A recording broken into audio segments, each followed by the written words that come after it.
आचार्य सम्राट पूज्य श्री जयमल जी महाराज साहिब को कोटि कोटि वंदन।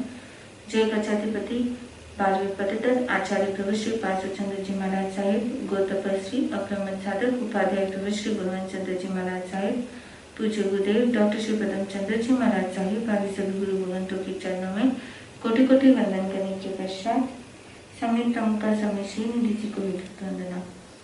गुरुदेव की आज्ञा से आत्मा बंधुओं, अनंत ज्ञानी अनंत दर्शी तीर्थंकर प्रभु महावीर स्वामी, जिनकी वाणी जो कोई विचारक श्रवण करता है वह भवसागर से पार पहुंच जाता है। भवसागर से पार पहुंचने के लिए मनुष्य जन्म की प्राप्ति होना अत्यंत दुर्लभ है। जब तक मनुष्य भव की प्राप्ति नहीं होती है तब तक सिद्ध गति की भी प्राप्ति नहीं हो सकती है। और यह मानव जन्म अति दुर्लभता से बहुत प्रयत्न करने के पश्चात इस मानव जन्म की प्राप्ति होती है। लेकिन कितने मनुष्य ऐसे हैं जो मानव भोग को प्राप्त कर कर भी यही व्यर्थ गंवा देते हैं।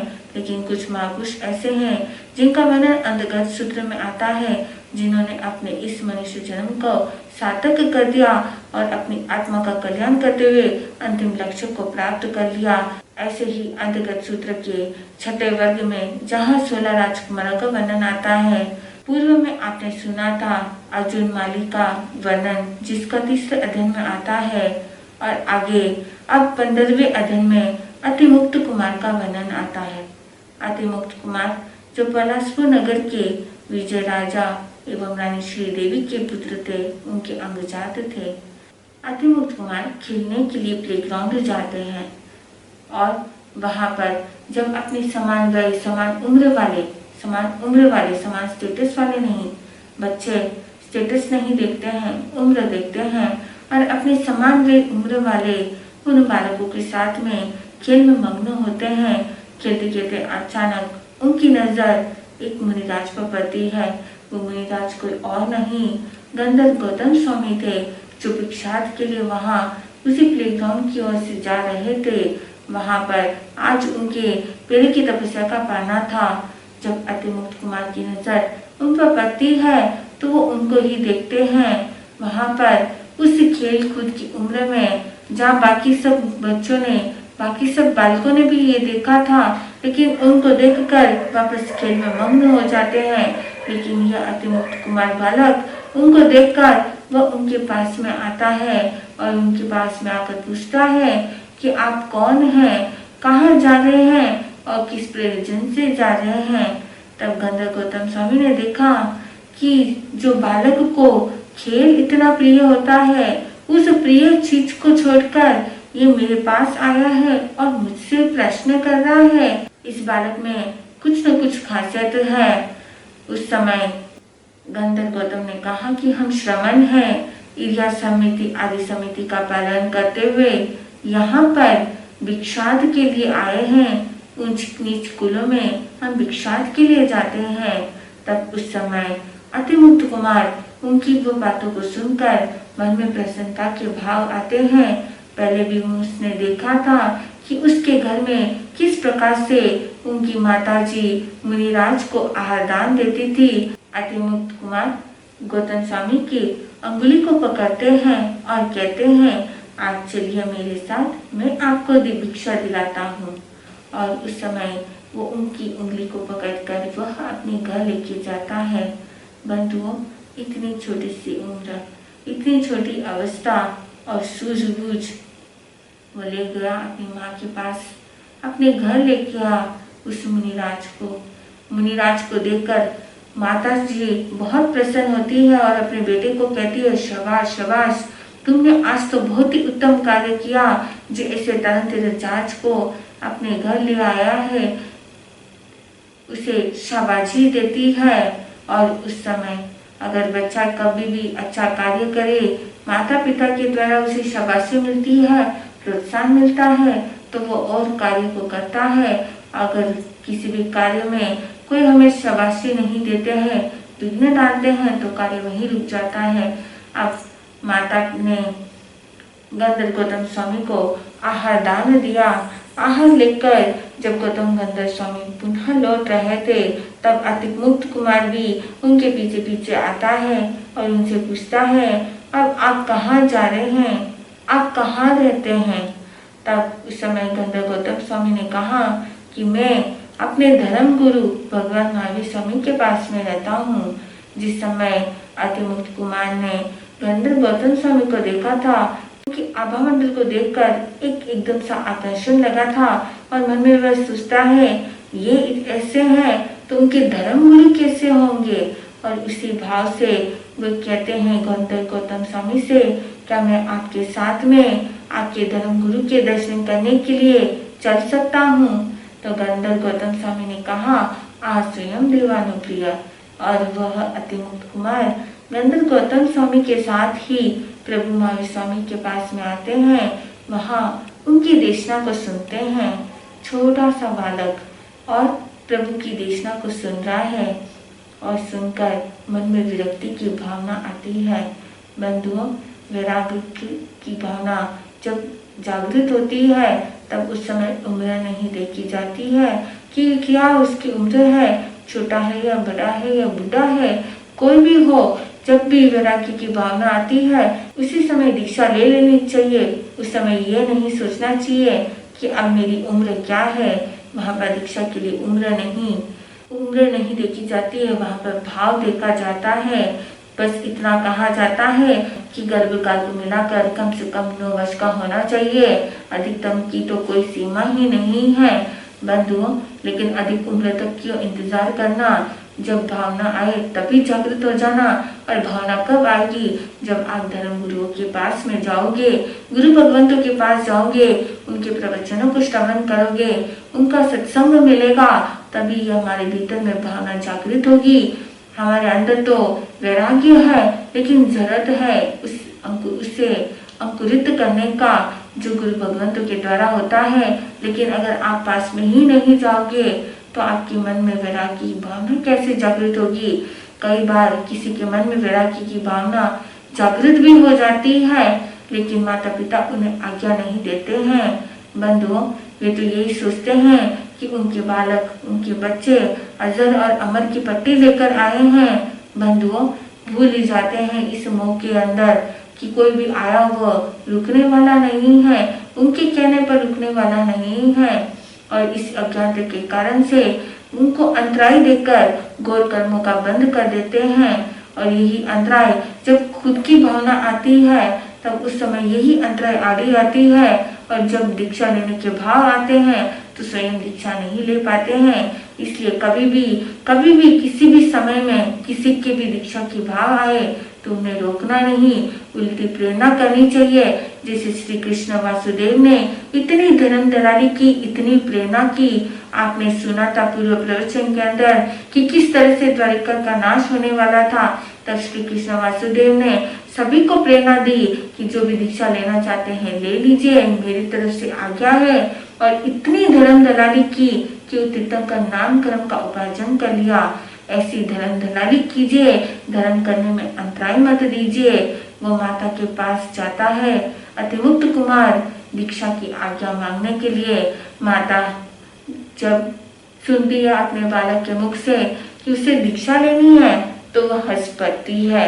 ये बालक जो अभी इतना छोटा है, उसे क्या देती है, तुम क्या जानते हो दीक्षा के बारे में, अभी तो तुम्हारी खेल कूद की उम्र है, जाओ तुम जाकर गेंद खेलो। उस समय वो बालक कितनी छोटी उम्र, लेकिन बात इतनी बड़ी कह देता है। वो कहता है, जो मैं जानता हूँ वह मैं नहीं जानता हूँ, और जो मैं नहीं जानता हूँ वह मैं जानता हूँ। माता उसकी रहस्य की बात समझ नहीं पाती है। और उससे पूछती है तुम्हारे इन शब्दों का क्या मतलब है। तब उस समय वह छोटा सा बालक यह कहता है, जो मैं जानता हूँ वह मैं नहीं जानता। मैं ये जानता हूँ कि मेरी मृत्यु अवश्य है, लेकिन यह नहीं जानता हूँ कि मैं कब मरूंगा। जम चेव जानामि तम चेव न जानामि, तम चेव न जानामि तम चेव जानामि। दूसरी बात यह कही कि जो मैं नहीं जानता वह मैं जानता हूँ। मैं यह नहीं जानता कि मैं मरकर कहाँ जाऊंगा, लेकिन यह अवश्य जानता हूँ जैसे मैंने कर्मों का उपार्जन किया है उसी के अनुसार मुझे गति की प्राप्ति होगी। माता ने देखा कि इसका वैराग्य पक्का है, इस पर अब मेरी कोई बातें असर होने वाली नहीं है। तब माता ने कहा कि मैं तुम्हारे एक दिन के लिए राजलक्ष्मी क्या देखना चाहती हूँ। बंधुओं, जिस समय अतिमुक्त कुमार ने अपने वैराग्य की भावना अपनी माता को कही तब माता हंस पड़ती है, और अब जब माता उस बालक को राज्य लक्ष्मी की बात कहती है तो वो बालक मन ही मन हंस पड़ता है। वो सोचता है कि ये कैसी बात है, ऐसा कुछ तो होने वाला नहीं है, चाहे कितना भी प्रलोभन दे तो कुछ भी कर लो, मेरा वैराग्य पक्का है। आप मेरे उपकारी हैं, इसलिए आपकी इच्छा को ध्यान में रखते हुए मैं आपकी इच्छा की अनुरूप मैं एक दिन की राज्य लक्ष्मी के लिए वहां पर तैयार हो जाता है। वो मन ही मन इस बातों को सोचता है, बाहर कुछ भी नहीं कहते हैं, मौन रहते हैं, और मन को श्रीपति समझकर उनका राज्य अभिषेक किया जाता है। बड़े ठाट बाट के साथ में उनका राज्य अभिषेक किया जाता है। राज्य अभिषेक करने के पश्चात जब उन्हें सिंहासन पर विराजित किया जाता है तो उनके पिता विजय जी उनसे पूछते हैं, महाराज बताइए क्या आज्ञा है। तब उस समय उन लोगों ने सोचा कि ये राज्य के बारे में पूछेंगे, कितने भंडार में क्या है, कौन सी सेना क्या है, आदि राज्य की खबर लेंगे। लेकिन ये तो जैसे ही राज सिंहासन पर बैठते हैं तो अपनी जो मन की बात थी वो कहते हैं कि मैं दीक्षा लेना चाहता हूँ, मेरी दीक्षा की तैयारी की जाए, उनके पात्र वस्त्र आदि मंगाए जाए, और उनके आदेश अनुसार दीक्षा की तैयारी की जाती है और महानिष्क्रमण यात्रा निकाली जाती है और वह भगवान जहाँ विराजमान होते हैं वहाँ आती है। और अतिमुक्त कुमार भगवान महावीर स्वामी के समक्ष प्रवचित हो जाते हैं और दीक्षा लेने के पश्चात 11 अंगों का अध्ययन करते हैं। भगवती सूत्र में लिखा आता है कि जब ये बाल मुनि अपने वरिष्ठ मुनि के साथ में शौच निवृत्त हेतु जाते हैं तब उस समय वे पहले ही निवृत्त होकर आते हैं। जो वह नल पानी बह रहा था उसको सबसे पहले उसका पाल बांधते हैं और पाल बांधकर फिर वहां पर पात्री को छोड़ते हैं। उस पात्री को छोड़ते देखकर मन में यह भाव कि मैं तिरु हमारी नाव तिरे। जानता है वह बालक कि पाल अगर नहीं बांधेगी तो पात्री कहीं और चली जाएगी, तो इसलिए सबसे पहले मिट्टी से उसने पाल को बांधा था और उसके बाद नाव को छोड़ा। नाव को जैसे एक बालक पेपर की नाव बनाकर पानी में छोड़ देते हैं, ठीक वैसे ही इसने उस एवंता मुनि ने भी पात्री को नाव बनाकर उसको छोड़ दिया और कहने लगा, मैं तिरु हमारी नाव तिरे। मन में यह भाव कि मैं भी इस संसार सागर से तिर जाऊं। जब वरिष्ठ मुनि वहां से आते हैं, देखते हैं उन्हें, तब वे कहते हैं कि ये छोटी उम्र में दीक्षा देने का यही नतीजा होता है, और वो कुछ नहीं कहते हैं और वो ऐसे ही चले जाते हैं, क्योंकि अपकाय से स्पर्श होने वाले से मुनि वार्तालाप नहीं करते हैं। और वे एवंता मुनि पात्री को लेकर उनके पीछे पीछे दौड़कर जाते हैं। चतुर्मास स्थल पर आने के पश्चात वो कहते हैं, सब उनकी निंदा करने लग जाते हैं। तब भगवान महावीर स्वामी ने कहा कि यह चरण शरीरी जीव है, इनकी निंदा मत करो, इनकी सेवा करो, उनका व्यवृत्य करो। इधर अतिमुक्त कुमार मुनि 11 अंगों का अध्ययन करते हैं, आलोचना संतारा से लेखना कर अपने अंतिम लक्ष्य को प्राप्त करते हुए सिद्ध बुद्ध और मुक्त हो जाते हैं। तो ऐसे छठे वर्ग के 15वें अध्ययन में अतिमुक्त कुमार का वर्णन आता है। बाकी अन्य राजकुमारों का भी वर्णन आता है जो भगवान महावीर स्वामी के समक्ष दीक्षित होकर सिद्ध बुद्ध और मुक्त हुए थे। ऐसे 16 राजकुमारों का वर्णन छठे वर्ग में आता है। आगे अंतर्गत सूत्र के 7वें और 8वें वर्ग में उन नारियों का वर्णन आता है जो भूख से योग की और जाती है। 7वें वर्ग में श्रेणिक राजा की 13 रानियों का वर्णन आता है जो भगवान महावीर स्वामी के समक्ष, जिस समय भगवान महावीर स्वामी राजगीर नगरी के गुणशुभ उद्यान में विराजित होते हैं, तब उनकी देशना को सुनकर उनके मन में वैराग्य की भावना जागृत होती है और रानी पद्मावती की तरह ही वे वैसे की वैसी दीक्षा लेती है। 11 अंगों का अध्ययन करती है। 20 वर्ष का संयम आराधना कर अंत समय में संतान से लेखना के साथ में सिद्ध बुद्ध और मुक्त होते हैं। और वैसे ही 8वें वर्ग में श्रेणिक राजा की 10 राजरानियों का वर्णन आता है। ये 10 राजरानी काली, माँ काली, सुकाली आदि, ये राजरानियां भगवान महावीर स्वामी के समक्ष दीक्षा अंगीकार करते हैं और उत्कृष्ट तत्व संयम की आराधना करते हुए कहते हैं, इतनी तक वो तपस्या करते हैं कि जैसे एक गाड़ी में कोयला भरा हुआ जाता है तो किस तरह से कड़कड़ की आवाज आती है, वैसे उनके शरीर से उठने बैठने पर उन हड्डियों की आवाज आती थी। इतनी घोर उन्होंने तपस्या की थी और इस तरह से तपस्या करते हुए संपूर्ण कर्मों को नाश कर वे विशुद्ध बुद्ध और मुक्त होती है। तो अंतिम जो 7वें और 8वें वर्ग में है, राजा श्रेणिक के रानियों और राजरानियों का वर्णन आता है। 23 रानियों का वर्णन 7वें और 8वें वर्ग में आता है। सभी आत्माओं ने, चरित्र आत्माओं ने कर्म को काट कर सिद्ध बुद्ध और मुक्त हुए। ऐसे अंतर्गत सूत्र के 8 वर्ग इन 8 दिन परीक्षण में वांछन एवं विवेचन करते समय जाने अनजाने में कोई भी भूल चूक हुई हो, जिन शासन के विरुद्ध कुछ भी कहने में आया हो, काना मात्र अक्षर पद आगे पीछे कहा हो, तनंसित के लिए भगवान की साक्षी से तस्मिच्छामि। आज का ये दिन महादिन, महापर्व का दिन है। आज संवत्सरी है। संवत्सर जो साल में एक ही बार आती है। बंधुओं, आज के दिन वर्ष भर में जो भी जाने अनजाने के अंदर जो भी गलतियां हुई है, जो भी व्रतों के अंदर अत्याचार दोष लगे हैं, उन सब की आलोचना करने का सुअवसर आज का ये पावन दिन प्रेरित करता है। 5 प्रकार के प्रतिक्रमण बताएं, मिथ्यात्व, अव्रत, प्रमाद, कषाय और अशुभ योग। इन 5 प्रतिक्रमण में से कोई प्रतिक्रमण न किया हो तो तस्मिच्छामि कहते हैं, लेकिन आज इन 5 का प्रतिक्रमण करना है। मिथ्यात्व का प्रतिक्रमण करना है। जाने अनजाने के अंदर संकेत में जो दोष लगा है उसकी आलोचना करनी है। निंदना, ग्रहणा और प्रतिक्रमण करते हुए अपनी आत्मा को शुद्ध करना है, क्योंकि सम्यक्त रत्न ही मोक्ष रत्न को प्राप्त करा सकता है। अगर सम्यक्त नहीं है तो मोक्ष की भी प्राप्ति नहीं हो सकती है। और ये भी कहते हैं कि अगर आपने वर्ष भर में कोई गलती और त्रुटि की क्षमा याचना नहीं की तो व्यक्ति का, उस जीव का सम्यक्त भंग हो जाता है। मौन कर्म के जो 28 प्रकृतियां बताई जाती है, उसमें कहा जाता है 7 प्रकृतियों के शैल, उपशम, उपशम से सम्यक्ति की प्राप्ति होती है। लेकिन अगर वर्ष भर में अपने पापों की आलोचना नहीं करते हैं, मन के अंदर जो गांठ है, जो वैर भाव है, जो ग्रंथियां हैं, उन ग्रंथियों को अगर दूर नहीं करते हैं तो सम्यक्त्व भी चला जाता है। इस सम्यक्त्व रत्न को संभाल कर रखना है, क्योंकि यही हमें अपने मंजिल की ओर ले जाएगा।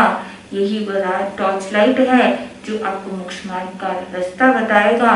इसलिए आज के दिन अपने मन के अंदर किसी के प्रति, किसी के द्वारा जाने अनजाने में आपको ठेस पहुंची हो तो उन्हें क्षमा कर दीजिए और अपनी द्वारा जो भी गलती हुई है उस गलती की क्षमा सबसे मांग लीजिए।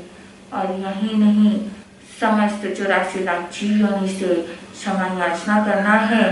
क्षमा करने से कोई भी छोटा नहीं होता है। क्षमा करने वाला हमेशा बड़ा होता है। क्षमा करने वाला वीर होता है। और कहते हैं कि क्षमा करने में कभी देरी नहीं करनी चाहिए। जैसे अगर कहीं आग लग जाती है तो उस समय आग बुझाने में जैसे देरी नहीं की जाती है, तुरंत किया जाता है। अगर देरी करने पर वह फैल हो जाता है। इसी तरह से कषाय अग्नि को शांत करने के लिए देरी नहीं करनी चाहिए। मन में जो भी वैर मिटाव हो, आज के दिन सभी से कमत कामना करते हुए, समय याचना करते हुए महापर्व को सार्थक करना है। यह दिन आत्म कल्याण का दिन है। आज के दिन ज्यादा से ज्यादा पौषध, उपवास, व्रत, संवर आदि करने का लक्ष्य रखे। जितने व्रत अव्रत हुए हैं और अव्रत के कारण से आश्रम का द्वार खुला होने के कारण से ये आत्मा भरी हुई है। आज के दिन उस व्रत संवर में जाना है और साल भर तो प्रमाद कर लिया सो कर लिया, लेकिन आज के दिन प्रमाद मत करना, आलस मत करना, कल के भरोसे मत करना, क्योंकि कल नहीं आएगा, सीधा अगले साल ये संवत्सरी आएगी। इसलिए धर्म कार्य में देरी मत करना, बिल्कुल भी प्रमाण मत करना।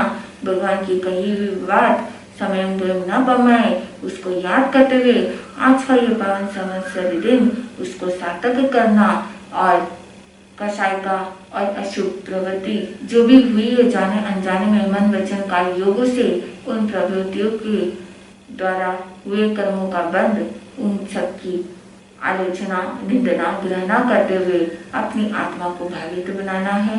तो ये संवत्सरी पर्व महापर्व, क्षमा का पर्व, मैत्री भाव को जगाने वाला पर्व है। आप ज्यादा से ज्यादा इस पर्व के दिन धर्म आराधना करते हुए अपने लक्ष्य की प्राप्ति करें। इन्हीं शब्दों के साथ आनंद लिया।